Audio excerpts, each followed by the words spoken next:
Have you ever hugged a woman and felt her pull away? Not dramatically, just slightly. A subtle stiffness, a polite smile. And in that moment, something inside you quietly broke a little. You did everything right, didn't you? You were kind. You were present. You went in with good intentions. And still, somehow, the hug felt wrong. Like you were two strangers performing a gesture neither of you really wanted. And the worst part? You didn't know why. You still don't. And that uncertainty has been sitting in the back of your mind ever since. I've been there, and so have thousands of men who never got told the truth about how physical connection actually works with women. I'm your host, and this is The Gentle Mind, where we uncover the real psychology that creates desire. And I'll warn you now, the final trigger I'm going to share with you today is incredibly powerful. It can change how a woman feels about you almost instantly, and almost no one uses it correctly. Stay with me. Here's the truth nobody told you. That hug didn't fail because you're bad with women. It didn't fail because you're not attractive enough or confident enough or some other story you've been telling yourself at 2 a.m. It failed because of a sequencing error. You did the right thing at the wrong time in the wrong way, without understanding the emotional architecture that had to come before it. This was never your fault. Nobody taught you this. Men are handed the message that physical affection is simple. Wrap your arms around her, hold tight, done. But women don't experience touch the way that description implies. Their nervous systems are running a completely different program. And if you don't understand that program, you can do everything physically correct and still produce the exact opposite emotional response to the one you wanted. So let's change that. Right now. Permanently. Here's the framework you need first, because none of what follows will land without it. Women are wired evolutionarily to scan for safety and strength simultaneously. Not one or the other. Both at the same time. Their subconscious is doing this constantly in every interaction without them even realizing it. It's not a choice. It's deep pattern recognition built over hundreds of thousands of years of human survival. When she felt that stiffness in her body during your hug, she wasn't rejecting you consciously. Her nervous system was responding to subtle signals it detected and flagged as misaligned. Here's what that means for you. Every physical moment with a woman, and including a hug, is preceded by an invisible emotional negotiation. She is always reading the subtext before she registers the text. The way you stood before you reached for her. The energy in your chest when you moved toward her. Whether she felt seen or just grabbed. These aren't small things. These are everything. Once you understand the hidden signals, you stop chasing reactions and start producing them. You stop wondering why she pulled back and start knowing how to make her lean in. And that shift from confusion to command is what we're building today. Let's get into it. The first thing you need to understand is masculine presence. Not your height, not your jawline, not the car you drive, your presence. The grounded, settled, unhurried energy you carry into a room, into a conversation, into a moment of touch. Women feel this before they see it. It's in your breathing. It's in whether you look around nervously or hold still with quiet confidence. It's in whether your touch says, I need something from you, or I'm here with you. When you went in for that hug, was your energy grounded? Or were you slightly anxious, slightly hopeful, slightly looking for her approval? Because women don't just feel your arms around them. They feel your state. If your state is unsettled, the hug feels unsettling.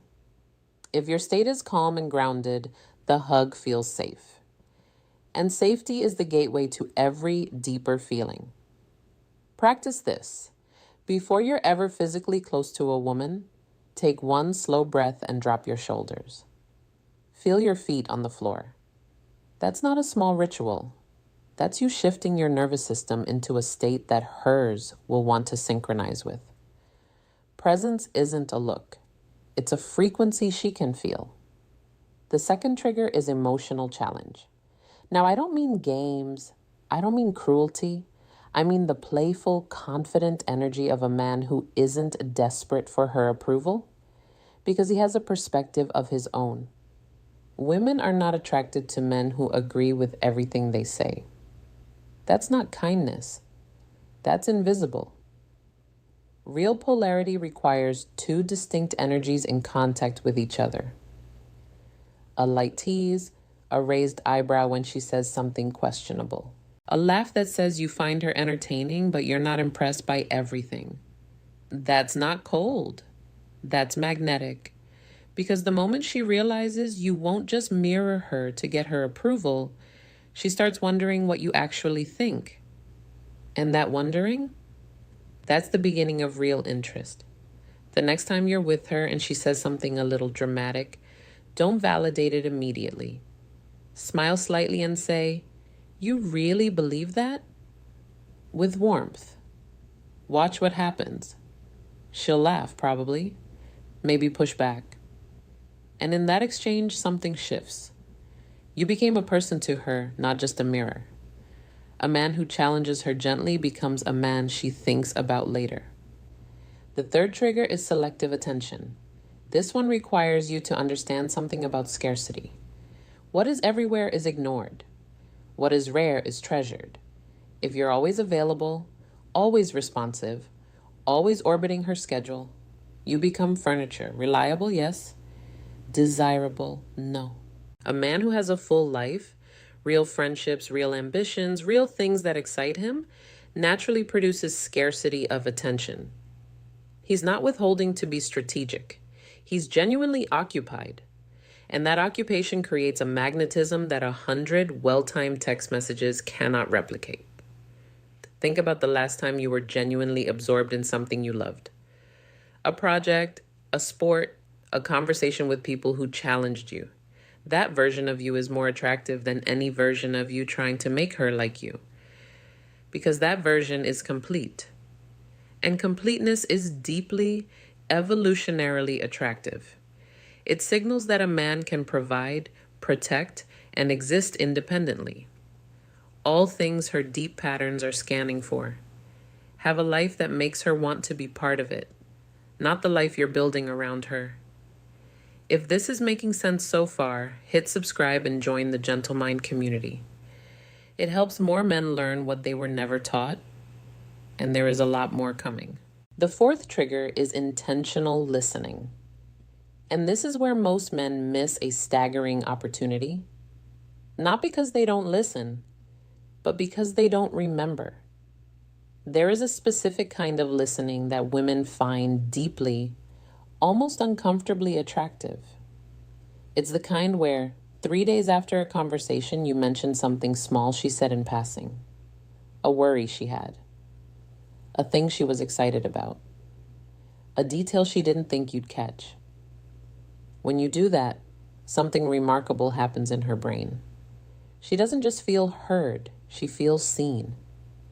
And being truly seen, not complimented, not flattered, but actually witnessed, is one of the rarest and most powerful feelings a person can experience. This is oxytocin-adjacent territory. The same neurological pathways that bond people deeply are activated when someone feels genuinely understood. You can trigger that with memory, with attention, with the simple discipline of actually caring about what she says. Next time she tells you something she's nervous about, write it down privately later. Bring it up next time, gently. Watch her eyes. You'll understand exactly what I mean. Real listening is a superpower most men hand back unused. The fifth trigger is calibrated vulnerability.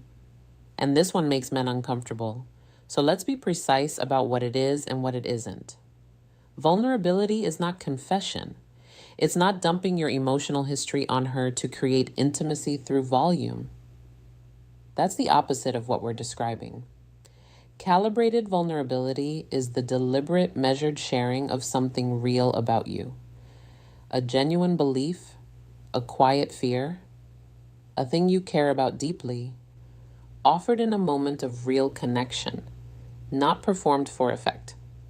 When a man says, without seeking approval, I actually find it hard to ask for help. I'm working on that. That is strength wearing honesty. It creates a specific kind of trust that charm cannot manufacture, because it shows her that you're self-aware without being self-obsessed, that you have depth without being a burden. Women are attracted to men who are real, not perfect, real. The polished, everything is fine version of you is less compelling than the version that can say something true about itself without needing to be rescued for saying it. One honest moment, offered quietly, lands harder than 100 impressive ones. Now we come to the 6th trigger, and this is where we get to the hug itself. Gradual physical touch. Not a single action, but a sequence of calibrated moments. The reason that hug felt wrong is almost certainly because it jumped a step. Physical touch should follow emotional comfort the way music follows silence. It needs something to land on. Here's how this works in practice. Before you're ever in hugging range, there should already be a sequence of smaller touches. A hand on her shoulder when you laugh together. A brief touch on her arm when you make a point. Sitting close enough that your arms occasionally graze. These are not accidents. These are intentional, respectful, light touch points that slowly calibrate her nervous system to your presence. Each one says, this feels okay, this feels safe, this feels good. By the time you wrap your arms around her, her body already knows yours. The hug doesn't feel like a new thing. It feels like the next natural thing. And that difference between a touch that startles and a touch that fits is entirely about the sequence that preceded it. Touch her world slowly before you step all the way into it. When you do hug her, do it with full, settled intention. Not quick and polite, not desperate and long, grounded and warm. Hold for a second past the moment most men let go. Let the silence of it say something. Keep your breathing slow. Let her feel your stillness. That stillness, that quiet, unhurried confidence in the moment, is what she'll remember. Not the hug, the feeling inside the hug. And now, the 7th trigger. The one I warned you about at the beginning. The one almost no one uses correctly. Controlled unpredictability. Here's the science beneath it. Dopamine, the neurochemical most associated with desire, craving, and pursuit, is not triggered by certainty. It's triggered by uncertain reward. Variable reward schedules, the same mechanism behind why certain games become addictive, are the reason a man who is sometimes surprising becomes obsessively interesting. This doesn't mean being inconsistent in a cruel way. It doesn't mean hot and cold or available and then vanishing. It means that you cannot be fully predicted. Sometimes you end the conversation first. Sometimes you give her your complete intense attention and then return to your own world without explanation. Sometimes you bring her something she didn't expect. Not a gift, but a thought. A piece of music, a question nobody asks her. Predictable comfort is something she feels for old furniture. Controlled unpredictability is something she feels for a man she can't stop thinking about. The key word is controlled. You are not chaotic. You are not unreliable. You are interesting. You have layers she hasn't reached yet. And the occasional surprising move, the message she didn't expect, the laugh that came from nowhere, the moment where you didn't do the obvious thing, keeps her dopamine system quietly, perpetually activated in your direction. Be the man who is always safe and occasionally surprising. Here's what I want to leave you with. You came into this video carrying a small private wound, a hug that didn't land right, a woman who pulled back, a moment that left you feeling somehow less. And you've been trying to diagnose what's wrong with you ever since. Nothing is wrong with you. You were just untaught. And now you're not. What you've just learned isn't tricks. It's not manipulation. Every single one of these triggers, used with genuine intention and real respect, makes you a better man to be around. For her, and honestly for yourself. Presence makes you calmer. Intentional listening makes you more connected. Calibrated vulnerability makes you more honest. Gradual touch makes you more aware. These are not shortcuts. These are upgrades. The man who understands these things doesn't chase. He doesn't perform. He doesn't wait anxiously by his phone trying to decode what she meant. He simply becomes more of who he actually is. Grounded, aware, warm, purposeful, and watches as the dynamic around him quietly shifts. You don't need to be perfect. You never did. You just needed a map. You have one now. Real attraction isn't about how you look. It's about how she feels when you're near. And you have far more control over that than anyone ever told you. Go back and hug her again. This time, with everything you know. If you're ready to stop chasing and start becoming the man women genuinely desire, subscribe to The Gentle Mind right now. Turn on notifications because the next one will shift your reality again. Everything you need is already inside you. We're just here to help you find it.